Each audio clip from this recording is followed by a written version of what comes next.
इमरान खान साहब की तरफ से ये डिमांड है कि अर्ली इलेक्शन करवाया जाए। जो अभी एक्ट बना ही नहीं है उसके इंतजार में आप इंतखाबात को किस तरह मुलतवी कर सकते हैं कि जो 2023 का इलेक्शन है वो कौन से कानून के तहत होगा। इंतखाबी कैंपेन के बहुत सारे मराहल तय कर लिए। इस्लामाबाद के लोकल गवर्नमेंट के इलेक्शन के लिए इस्लामाबाद की आवाम बड़ी बेताब है। बहुत सारे लोगों का ये गिला बजा है कि वो जहां के रहायशी हैं, जहां उनका शख्सी कार्ड का पता है, वोट उनका वहां से उठा के कहीं और चला गया। हमारे जो कैंडिडेट्स हैं उनको भी शायद नहीं पता होता कि उनकी वोट जो है वो कहाँ पे रजिस्टर है। और क्योंकि लोकल गवर्नमेंट सूबाई सब्जेक्ट है तो वो सारे के सारे कानून सूबाई सतह पर बनते हैं। बिस्मिल्लाहिर्रहमानिर्रहीम, अस्सलाम वालेकुम नाज़रीन, मैं हूं Syed Kausar Abbas info news network के साथ आपके सामने हाजिर है। नाज़रीन, पाकिस्तान में जैसा आप सब जानते हैं कि इलेक्शन का जो साल है वो तकरीबन शुरू हो चुका है और बहुत ज़्यादा ये बात हो रही है कि पाकिस्तान का जो इलेक्शन 2023 का है वो अक्टूबर में तो होना ही है। इमरान खान साहब की तरफ से ये डिमांड है कि अर्ली इलेक्शन करवाया जाए, लेकिन अगर वो अर्ली इलेक्शन नहीं भी होता तो अक्टूबर में तो इलेक्शन होना ही है। तो उस इलेक्शन के होने के लिए ये ज़रूरी है कि जो इलेक्शन कॉन्टेस्ट करने जा रहे हैं या जो इंटरेस्टेड हैं किसी भी तरह का अपना रोल प्ले करने के हवाले से, उनको ये पता होना चाहिए कि जो 2023 का इलेक्शन है वो कौन से कानून के तहत होगा और उस कानून के तहत कौन कौन से अवामिल हैं जो मुख्तलिफ कैंडिडेट्स हैं उन्होंने पूरे करने हैं, जो रिटर्निंग ऑफिसर्स ने पूरे करने हैं, जो पोलिंग स्कीम्स के हवाले से क्या क्या स्टेप्स होने हैं।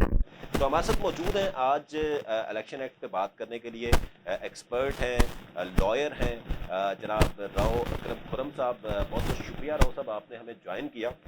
राव साहब, 2023 का इलेक्शन होने जा रहा है तो इलेक्शन एक्ट यकीनन आपको पता है कि बहुत सारे कैंडिडेट्स जो होते हैं उनको भी शायद नहीं पता होता कि इलेक्शन एक्ट है क्या और कौन कौन सी एक्टिविटीज़ हैं जो उन्होंने करनी है, इलेक्शन कमीशन ने क्या रोल प्ले करना है। तो वो थोड़ा सा एक ओवरव्यू देंगे उस हवाले से। जी बहुत शुक्रिया शाह साहब।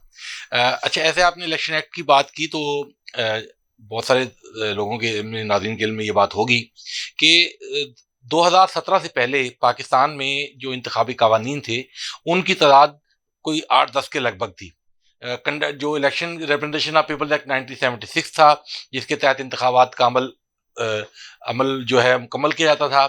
इस तरह जो पॉलिटिकल पार्टीज के लिए पॉलिटिकल पार्टीज एक्ट 2002 था, वोटर लिस्टों के लिए इलेक्टोरल रोल एक्ट 1976 था, जो हल्का बंदियां हैं उनके लिए डिलिमिटेशन एक्ट था।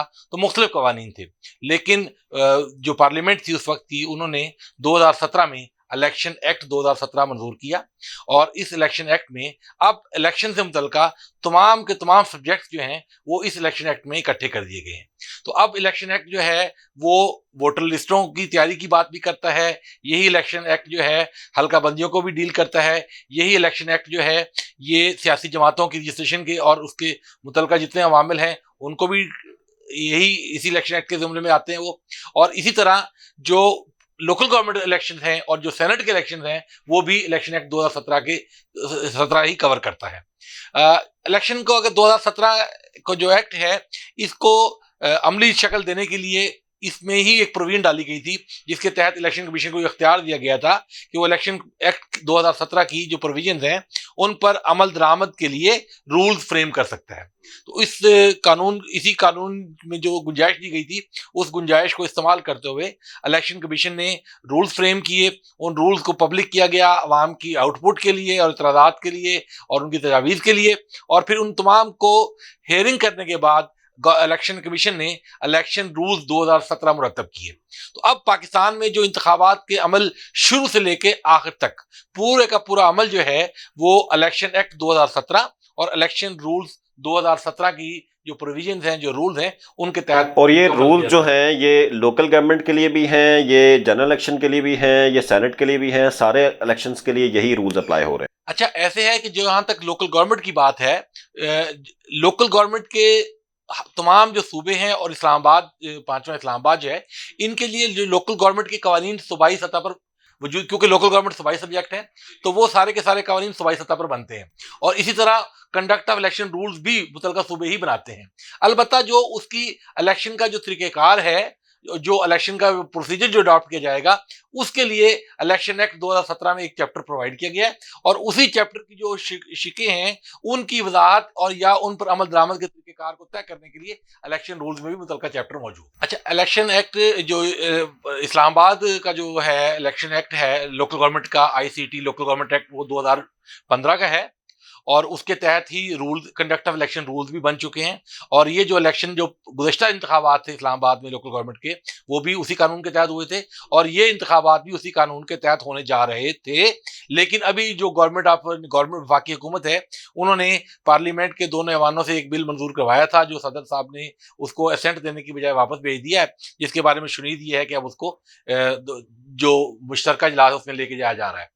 अच्छा, उसमें कुछ तब्दीलियां की गई हैं, लेकिन अब वो इलेक्शन कमीशन ने जो 27 दिसंबर को जो इस्लामाबाद के 31 दिसंबर को होने वाले इजलास मुलतवी किए थे, इलेक्शन मुलतवी किए थे, उसकी वजह उन्होंने ये बनाई थी कि जी नया कानून आ रहा है। तो उसूल और हाई कोर्ट ने भी यही डिस्कस किया है कि एक ऐसा कानून जो अभी कानून बना ही नहीं है, क्योंकि जब तक सदर ममलकत उसकी तौसीक ना कर दें वो बिल एक्ट नहीं बनता। तो जो अभी एक्ट बना ही नहीं है, उसके इंतजार में आप इंतखाबात को किस तरह मुलतवी कर सकते हैं। तो अब उस पर मुख्तलिफ जमातों का मुख्तलिफ नुक्ता नज़र है कि जहाँ तक जिस बुनियाद पे ये इलेक्शन मुलतवी की गए हैं, इस पर सियासी जमातों का कोई खास इख्तलाफात नहीं है। उनका कोई मुतालबा था, वो है, आपके इल्म में है कि वो है ज़्यादातर यूनियन कौंसिल की तादाद। देखें, यूनियन कौंसिल की तादाद इस्लामाबाद में जो है वो कुछ माह पहले ही बढ़ाकर 101 की गई है और जिस तारीख को यूनियन कौंसिलों की तादाद बढ़ाई गई है, उसके बाद कोई नई मर्दमशुमारी नहीं हुई। उसके बाद कोई ऐसा पैमाना मौजूद नहीं है जिसकी बुनियाद पर यह कहा जा सके कि अब चूंकि आबादी बढ़ गई है लिहाजा 101 से 125 करने की जरूरत पेश आएगी। तो ऐसा कुछ भी नहीं था। लेकिन जैसे कुछ पॉलिटिकल पार्टीज के जो रिप्रेजेंटेटिव्स हैं, मैंने भी कुछ मीडिया टॉक्स उनकी सुनी, वो उसमें वोटर लिस्ट पे बहुत ज़्यादा एतराज़ कर रहे थे कि हमारी जो वोटर लिस्ट है उसमें सारे वोटर रजिस्टर्ड नहीं है अपने यूनियन काउंसिल्स के अंदर। अच्छा, ऐसे है कि उसका ताल्लुक जो है वो कानून साजी से बिल्कुल नहीं है। जो वोटर, मैं ये समझता हूँ कि बहुत सारी जगहों पे लोगों के जो इसके बारे में शुकूक व शुबहात हैं या लोगों के जो खदशात हैं वो दुरुस्त भी हो सकते हैं, लेकिन अगर कानून की उस तराजर में देखा जाए तो इसमें कानून का कोई अमल दखल नहीं है या इसमें ये इलेक्शन कमीशन भी इससे बरी जिम्मा है। क्यों? इसलिए कि आपको पता है कि 2022 में इंतखाबी फहरिस्तों की नजरसानी का अमल शुरू हुआ। उस नजरसानी के अमल में एक स्टेज होती है जहां पर जो ड्राफ्ट वोटर लिस्टें हैं उनको आवाम की आगाही के लिए डिस्प्ले किया जाता है। वो डिस्प्ले पीरियड भी गुजरा। उस डिस्प्ले पीरियड के दरमियान लोगों के पास ये मौका था कि अगर आपका वोट, आप जहां पर वोटर हैं उसकी बजाय कहीं और चला गया है तो आप उसके खिलाफ एक ऑब्जेक्शन दाखिल कर सकते हैं। किसी का वोट रह गया है या किसी का ऐसा वोट गलत दर्ज हो गया है तो आपको यह हक हासिल होता है कि आप उसमें एतराज़ दाखिल कर सकते हैं। तो हमारे यहाँ जो एक आम अलमिया है कि सियासी जमातें जो हैं वो सवाए इलेक्शन लड़ने के बाकी जितने इंतखाबी मराहल हैं उन पर अपना रोल प्ले नहीं करती, जिसके नतीजे में ये हुआ कि लोगों ने देखा नहीं है। और नो डाउट कि बहुत सारे लोगों का ये गिला बजा है कि वो जहां के रहायशी हैं, जहां उनका शख्सी कार्ड का पता है, वोट उनका वहां से उठा के कहीं और चला गया। लेकिन उसके लिए एक टाइम दिया गया था उनको। जब वो कानून ये है कि जब इंतखाबी अमल का आगाज हो जाए उसके बाद वोटर लिस्टें जो है वो वहीं पर रुक जाती हैं, उनमें अब तब्दीली मुमकिन नहीं होती। तो यहाँ भी ये हुआ कि जब बहुत सारे कैंडिडेट्स मेरे जाती इल्म में है कि जब वो कागजात नामजदगी जमा कराने चले तो उनको फिर पता चला कि हम जिस यूनियन काउंसिल से इलेक्शन में हिस्सा लेने जा रहे हैं हमारा तो वहां से वोट ही कहीं और चला गया। तो हुआ क्या है, अगर वो उस डिस्प्ले पीरियड के दौरान अगर अपना वोट चेक कर लेते तो ये अमल ठीक हो सकता था। तो अब गुंजाइश कोई नहीं थी। अच्छा राव साहब, अब नादरा इलेक्शन कमीशन के साथ लिंक्ड है कि जहां पे आपका शनाख्ती कार्ड का एड्रेस है वो वहीं पे आपका वोट जो है वो रजिस्टर हो जाएगा ऑटोमेटिकली। तो फिर ये इश्यूज क्यों आ रहे हैं? और सेकेंडली, जिस तरह आपने खुद इस चीज़ की निशानदेही की कि हमारे जो कैंडिडेट्स हैं, ये जो पॉलिटिकल रिप्रेजेंटेटिव्स हैं, वो शायद इलेक्शन के बाकी प्रोसेस के अंदर अपना रोल प्ले नहीं करते, तो अगर वो इलेक्शन लड़ना भी चाहते हैं तो 8300 पे वो मैसेज करके घर बैठे भी देख सकते हैं कि उनका वोट कहाँ पे रजिस्टर है। तो ये नादरा वाले जो लिंक्ड है अगर ये इलेक्शन कमीशन के साथ और ये वोटर लिस्ट के साथ, तो फिर ये इश्यूज अब क्यों आ रहे हैं लोगों को? बिल्कुल सही फरमाया आपने, ये इश्यूज वाकईतन नहीं आने चाहिए, लेकिन उसकी कुछ वजूहात हो सकती हैं। जिस तरह के जो आपका वोट जब आप शनाख्ती कार्ड बनवाने जाते हैं, वो आपसे ऑप्शन लेते हैं कि आप अपना वोट मुस्तकिल पते बनवाना चाहते हैं या आर्जी पते पे, तो आपने ऑप्शन दे भी दी। अब वहां पर यूनियन काउंसिल जो होती है, यूनियन काउंसिल एक ऐसा इदारा है जिसका शनाख्ती कार्ड बनवाने या वोट बनवाने के अमल से कोई ताल्लुक नहीं है। यूनियन काउंसिल वोटर लिस्ट से उसका बिल्कुल कोई ताल्लुक नहीं है, बल्कि यूनियन काउंसिलों की जो डिलिमिटेशन होती है वो एक अलहदा अमल है और वोटर लिस्टों की तैयारी एक अलहदा अमल है। एक तो फर्क ये आ जाता है कि मुमकिन है आपने जिस वोटर लिस्ट आपका जो वोट जहां बना है और जो आपकी वो यूनियन काउंसिल है, लेकिन सिस्टम में वो आपकी यूनियन काउंसिल शो नहीं हुई, कहीं और वोट चला गया। एक बात। दूसरी बात यह है कि यह भी हो सकता है कि ऐसा किसी सिस्टम की गलती की वजह से हुआ, लेकिन देखने वाली बात यह है कि क्या इस गलती को दुरुस्त करने के लिए वोटर को मौका दिया जाता है या नहीं दिया जाता। अब अगर मौका दिया गया है और वोटर ने उससे फायदा नहीं उठाया, वोटर ने उस मौके को इस्तेमाल नहीं किया, तो इसका ब्लेम जो है मैं समझता हूं नादरा या इलेक्शन कमीशन पर, सिर्फ नादरा या इलेक्शन कमीशन पर नहीं डाला जा सकता। तो हमारे यहाँ हुआ यही है कि लोगों ने, इवन वोटर तो बहुत दूर की बात है, जिससे मैंने पहले अर्ज किया, बहुत से कैंडिडेट्स जो हैं उन्होंने भी अपने वोट को वेरीफाई करने की जहमत नहीं की कि वो चेक कर लें कि उनका वोट कहाँ रजिस्टर्ड हुआ है। तो अभी इस्लामाबाद हाई कोर्ट में रिट पिटीशन भी गई है, लेकिन देखें इस्लामाबाद हाई कोर्ट के पास वसीत इख्तियारात हैं, अदालतें जो है इस मामले में फैसला देंगी, जो भी दे सकती हैं। लेकिन जो मेरी नाकस राय है उसके मुताबिक इलेक्शन एक्ट 2017 के मुताबिक जब इंतखाबी प्रोग्राम का ऐलान हो जाए उसके बाद वोटर लिस्ट में किसी भी तरह की तब्दीली नहीं की जा सकती। अच्छा, जिस तरह आप कह रहे हैं कि जी इलेक्शन कमीशन इन चीज़ों से बरी-उल-ज़िम्मा है कि अगर अब इलेक्शन जो है अपने टाइम पे होना है तो वो होना है, चाहे कोई इतराज़ उठाता है तो उठाए। लेकिन दूसरी तरफ जब कुछ पॉलिटिकल पार्टीज़ की मीडिया टॉक्स हमने सुनी तो उसमें ये था कि जी नंबर ऑफ पिटीशन जो हैं वो दायर हुई हैं पिछले कुछ हफ्ते में, वोटर लिस्ट के खिलाफ भी और हल्का बंदियों के खिलाफ भी, यूनियन काउंसिल्स के हवाले से। तो क्या उनको एड्रेस करना इलेक्शन कमीशन की जिम्मेदारी नहीं है सबसे पहले इलेक्शन डेट से पहले वो सारी इश्यूज को रिजॉल्व करना? इसके आपके सवाल के दो हिस्से हैं।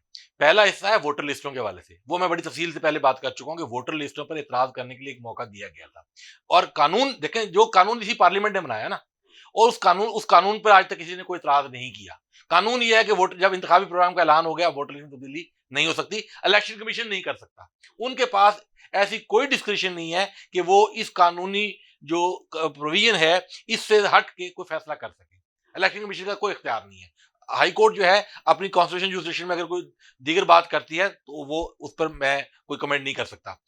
दूसरी बात, हल्का बंदियों के हवाले से, अब हल्का बंदियों का आप देखिए कि हल्का बंदियों का जब शेड्यूल मुहैया किया जाता है उसमें भी प्रोविजन मौजूद होती है कि एक ड्राफ्ट लिस्ट लगती है और ड्राफ्ट लिस्ट लगने के बाद फिर उन पर इतराज़ात दाखिल करने डिलिमिटेशन अथॉरिटी, अपीलेट अथॉरिटी मुकर्रर की जाती है और फिर लोगों को उस हल्का बंदियों पर इतराज़ात रिप्रेजेंटेशन दाखिल करने के लिए बाकायदा वक्त मुहैया किया जाता है और उसके बाद उनकी हेयरिंग करने के बाद जो जो अपीलेट अथॉरिटीज हैं, अपीलेट कमेटीज, जो अपीलेट अथॉरिटीज जो हैं वो हल्का बंदियों को फाइनल करती हैं। अच्छा, उनको फाइनल करने के बाद भी अगरचे कानून में कोई अपील की प्रोविजन नहीं है, लेकिन उसके बाद भी जो प्रैक्टिस हमारे यहाँ चल रही है, कौमी सूबाई असेंबली के इंतखाबात में भी हो रही है, लोकल गवर्नमेंट में भी हो रही है कि लोग अपीलेट अथॉरिटी के फैसलों को भी रिट पिटीशन के जरिए हाई कोर्ट में चैलेंज करते हैं।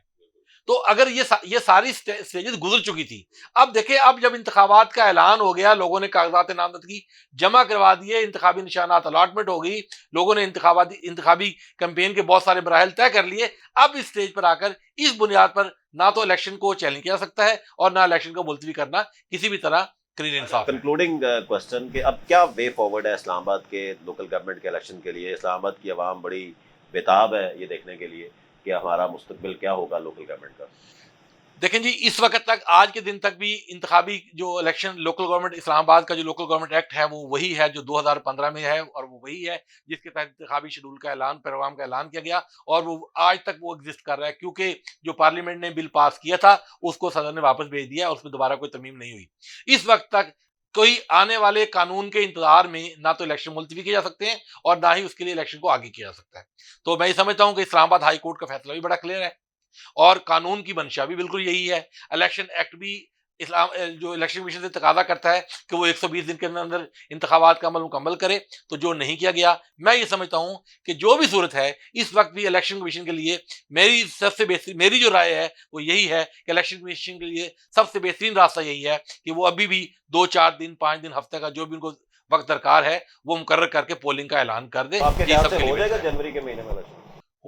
मैं ये नहीं कहता कि हो जाएगा, लेकिन मैं ये कहता हूँ होना चाहिए। होना चाहिए। जी, बहुत बहुत शुक्रिया राव साहब। नाज़रीन, हम बात कर रहे थे स्पेशली जो फोकस्ड है इस्लामाबाद का लोकल गवर्नमेंट का इलेक्शन का जो प्रोसेस है, जिसमें राव साहब ने बहुत ज़्यादा इस चीज़ की निशानदही भी की कि हमारे जो कैंडिडेट्स हैं उनको भी शायद नहीं पता होता कि उनकी वोट जो है वो कहाँ पे रजिस्टर है, और इलेक्शन का जो प्रोसेस है वो खुद फॉलो नहीं करते। वो हल्का बंदियाँ जो सारा एक प्रोसेस है जो डिस्प्ले की जाती है, वोटर लिस्ट डिस्प्ले की जाती है, जो इलेक्शन शेड्यूल अनाउंस होने से पहले सारे प्रोसेसेस होते हैं, वो हमारे जो कैंडिडेट्स हैं वो भी शायद उसको फॉलो नहीं करते हैं। तो यकीनन जो आम शहरी है, जो शायद जिसका सियासत से या इलेक्शन से बहुत ज़्यादा ताल्लुक नहीं होता सवाए वोट देने के अलावा, उसके लिए शायद बहुत ज़्यादा इस हवाले से अवेयरनेस की ज़रूरत है, और उसके साथ साथ कैंडिडेट्स के भी। ये जैसे मैंने पहले आपको बताया कि ये सेगमेंट शुरू करने का मकसद भी यही है कि लोगों को एजुकेट किया जाए कि इलेक्शन 2023 जो आ रहा है, जनरल इलेक्शन या लोकल गवर्नमेंट इलेक्शन या किसी भी तरह का जो इलेक्शन इस साल में